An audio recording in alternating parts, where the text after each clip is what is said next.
What's up everyone, Jovan D here, and today we are going to make a vehicle in Unreal Engine 4. With all of the unrest in the world today, I thought perhaps we can return to some relative normalcy. So we're going to Grand Theft Auto 5. Grand Theft Auto 5 is perhaps one of the largest and most complicated games ever made. If you ask speedrunner DarkViperAU about the inconsistencies in coding in this game, you have no conception of how rare that is. It is millions to one! I'm sure he'd have an entire laundry list for you. You're correct. The goal for this video is simply to have our player character be able to enter and exit a vehicle. Whenever they do that, they gain control of the vehicle until they exit. But there are a few things that we actually don't have. First off, we don't have a vehicle. So we are going to steal one from another template project. We also don't have any animations for getting our character in and out of vehicles smoothly, so we'll just turn our character's visibility off and turn off their collision when they get in the vehicle and turn those back on when they exit. First off, let's start a new project. I'll be using the third-person character template project, just going to call it GTA, taking all the starter content, highest quality. And here we have our third-person example map loaded. First things first, we are going to show the source panel here on the left-hand side. It actually really helps with organization. If you don't have the world settings panel here, the way that you turn that window on is by going here to Windows. Go ahead and click on World Setting. Make sure that that's checked. That way you have access to this because we are going to change the game mode for this level. And I'm just going to clear out some space here by deleting some items. And you'll see these weird black blobs. Those are actually shadows that were calculated when we first built lighting before the project even existed. If we build lighting again, it may take a moment, but those shadows that were there will just go away since no objects are creating those shadows anymore. And that's perfect. Now we have an open play space. Like I said, we don't have a vehicle right now, but there is another template project that does. And if you didn't know how to import template projects into other projects, it's actually really easy. We'll go to this green Add New button on the very top. We can add a feature or content pack, and the one that we're going to add is the vehicle. All you have to do is click here on Add to Project. And here on the source panel, you actually see Vehicle and Vehicle BP. The important blueprint that we need for this project is in the sedan folder, and we'll go ahead and just grab this blueprint, drag it right into the level, and you can see that is a blueprint that we can control and possess. Right now we don't have any way to do that since we haven't coded that, and that is the goal of this video. In our third-person character blueprint folder, we do have a game mode here. First and foremost, I'm not going to go into game modes too much, but we do need to make sure that the game mode set for our level is this third-person game mode. So we'll do that right here in the world settings. Go ahead and just click here, select third-person game mode. That way when you start playing, all of the parameters set in our third-person game mode will take effect, like all of these classes here. And the only reason that that's important is because we are going to change one of these classes so that we can change aspects of our player controller.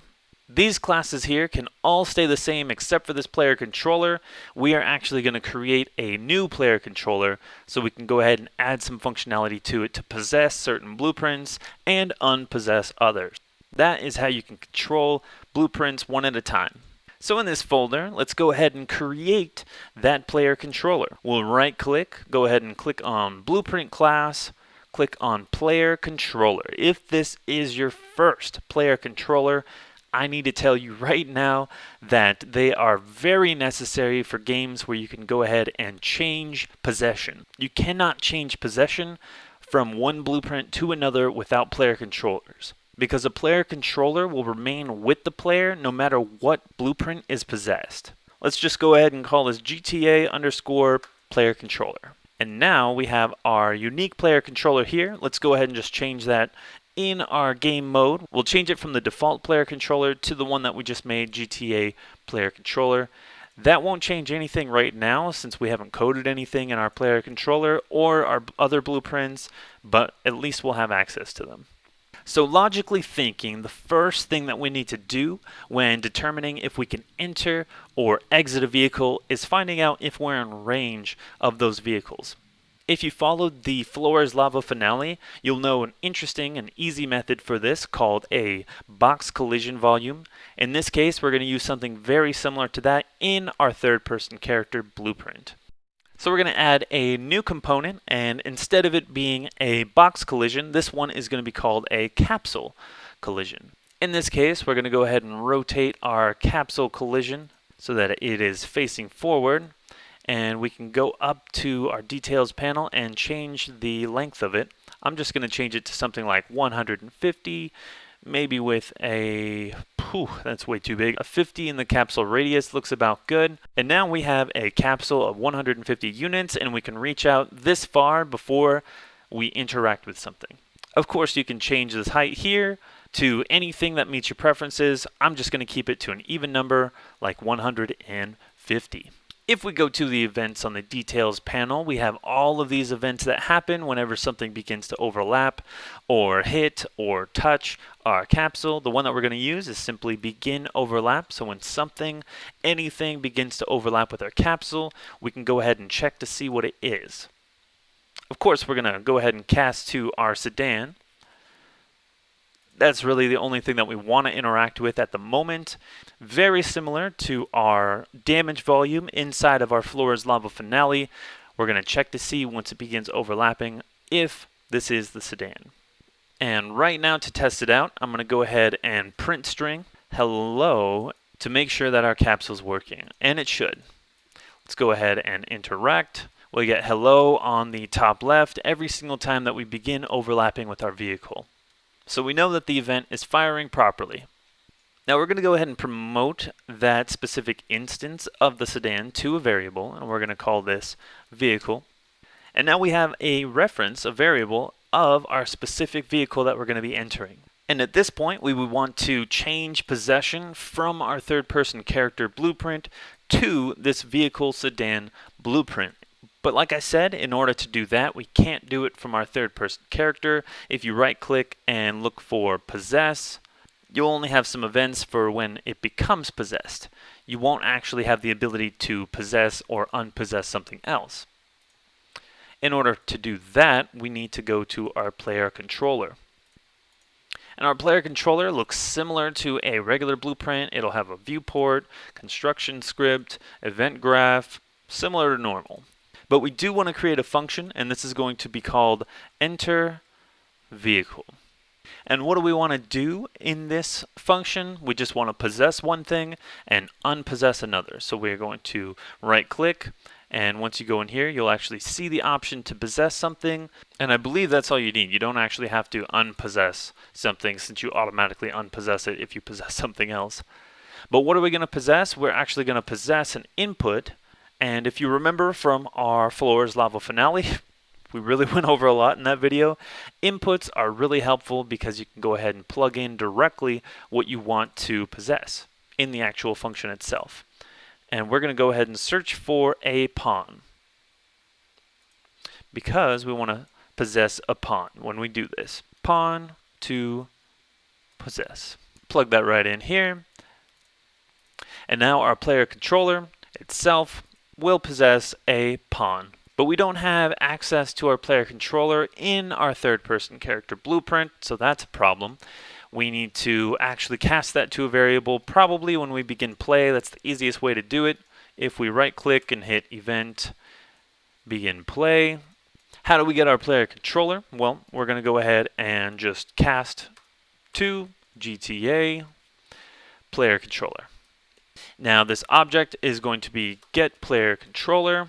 Pretty simple. As soon as we begin play, we're going to get our player controller, check to see if it's the GTA player controller, and if it is, we can promote that to a variable, which it should be since we set our player controller in our third-person game mode to be our Grand Theft Auto player controller, and in our world settings, when we begin play, we are using that third-person game mode. So all should be right when we start playing. Just call this GTA player controller. And at this point, when we go ahead and overlap with our sedan, we will get that player controller, and we can, when our capsule casts to the sedan and we know that we're overlapping with our sedan, we can get our player controller and call function enter vehicle. Now what pawn are we going to possess? We're going to possess our vehicle. And it allows us to plug in directly our vehicles since they are both pawns. So let's go ahead and play, and we have control of our vehicle. Now we can see our player character is sort of walking in place. Whatever input you had on your third person character will continue to be input when you lose possession. That's just kind of the way that the engine works. But now we have control over our vehicle. We just have to find a way to exit the vehicle, and we have to have our character move along with the vehicle. But Joe, I hear you say, I don't want to automatically enter the vehicle when I start overlapping it. I want to actually press a button to enter the vehicle. And to that I say, good idea. Let's go ahead and go to keyboard, key, F. And we'll go ahead and choose F because in Grand Theft Auto 5 PC version, F is the actual key that you press to enter and exit vehicles. And instead of this happening, we are going to ungrab those. We are going to enter the vehicle as soon as we press F, as long as there's a vehicle here. Now there's one problem with doing it like this, because when we overlap our vehicle, if we stop overlapping our sedan, the vehicle variable will still be set. So if we play and I overlap and then I walk way over here, since the vehicle variable is still set, if I press F, I'll still gain control. So we need to unset this vehicle variable whenever we're not in range. And to do that, we're going to go back to our capsule. When we end overlap, we're going to once again cast to our sedan. And if we're no longer overlapping with our sedan, we're going to grab our vehicle and we're going to set it to nothing. We're not going to input the vehicle with anything. That way it just blanks out what our vehicle variable is. So if I overlap and come all the way over here, it doesn't matter if I hit F because we don't have a valid vehicle. And that was a pretty quick overview of how to enter a vehicle. Now we need to go to exiting a vehicle. And for that, we'll need to open our sedan blueprint because we're in possession of our sedan blueprint when we want to exit. And for this, we're actually going to use that event that we talked about earlier, event possessed. When our player controller possesses our sedan, we are going to cast a variable to our controller. First, we need to make sure that our controller is our Grand Theft Auto player controller. That's when we'll go ahead and promote it to a variable. Just call it the same thing, GTA player controller. And that will be set as soon as our sedan is possessed. So perfect. Now we'll have access to any of the functions inside of our player controller. Only thing we need to do here is exit the vehicle with a new function. And when we exit the vehicle, we are going to possess our third-person character. Now there's a couple ways that you can do this. You can actually have a third-person character variable set in your player controller and plug that right into the in pawn, or you can have the sedan have a third-person character player variable. And in this case, that's what we're going to do. We're going to go ahead and say player character as a variable. This is going to be our third-person character. Right now our player character variable is never set to a specific instance of that player character. So if we have 10 in the level, it won't know which one to actually possess when we call exit the vehicle. So we actually need to set this to a specific instance. And a really easy way to do that is by going to our third-person character blueprint. When we actually set our vehicle reference, and we can set one of the vehicle's variables in our third-person character blueprint. So we are going to set the player character variable of our vehicle in our third-person character blueprint, and we're going to set it as our self. And I know this gets complicated and it's a little hard to explain, but let me tell you, let me just show you an example. When we play, as soon as I overlap with this vehicle, that vehicle knows and has a reference and a variable for this specific player character due to this right here. We overlapped, we cast to the sedan, we have our specific instance of the vehicle set, and that specific instance has a variable called player character, and that variable is being set at that exact moment, and it's being set to our third-person character instance, the one that we're playing as. So a little complicated, but now we have a full circle. All the variables are being set at different times when it's appropriate. If we go back to our sedan blueprint and we want to exit the vehicle, we're going to press the same key that we pressed to enter it, and that is going to be keyboard key F. When we press that, we're going to get our player controller and we're going to exit the vehicle. It's going to ask us who we want to possess. Of course, that's going to be our player character. And we have quite a lot of variables being set and unset and changed and possessed and unpossessed, and that's what happens when you change possession. It does get a little complicated, but here's the logic. As soon as this capsule connected to our third-person character blueprint starts to overlap with our sedan, we'll get a specific instance of that sedan. That sedan will get a specific instance of our player character. If we hit F while the vehicle is still set, then we will go ahead and enter that vehicle. While we have entered that vehicle that possesses the vehicle, we'll get our player controller. And if we press F while we're inside of the vehicle and possessing it, then we will exit the vehicle and go back to our player character that was set right here when we overlapped with the sedan. So it's going to be the same character that overlapped with the sedan when we exit the vehicle. Let's go ahead and test that out. Overlap, hit F, perfect. We can drive around, and if we hit F again, I'm back on my third-person character blueprint. Congratulations, you officially have a character that is getting in and out of a vehicle in Unreal Engine 4. That is your first step to a Grand Theft Auto 5-like experience. But let's up the stakes a little bit. We need our character to exit appropriately in the vehicle, and we need them to disappear when they actually lose possession. Let's go back to our third-person character, and let's create a function called unpossessed. When our third-person character is unpossessed, let's go ahead and grab our mesh, grab our capsule component, and we are going to set collision enabled to no collision for both of them.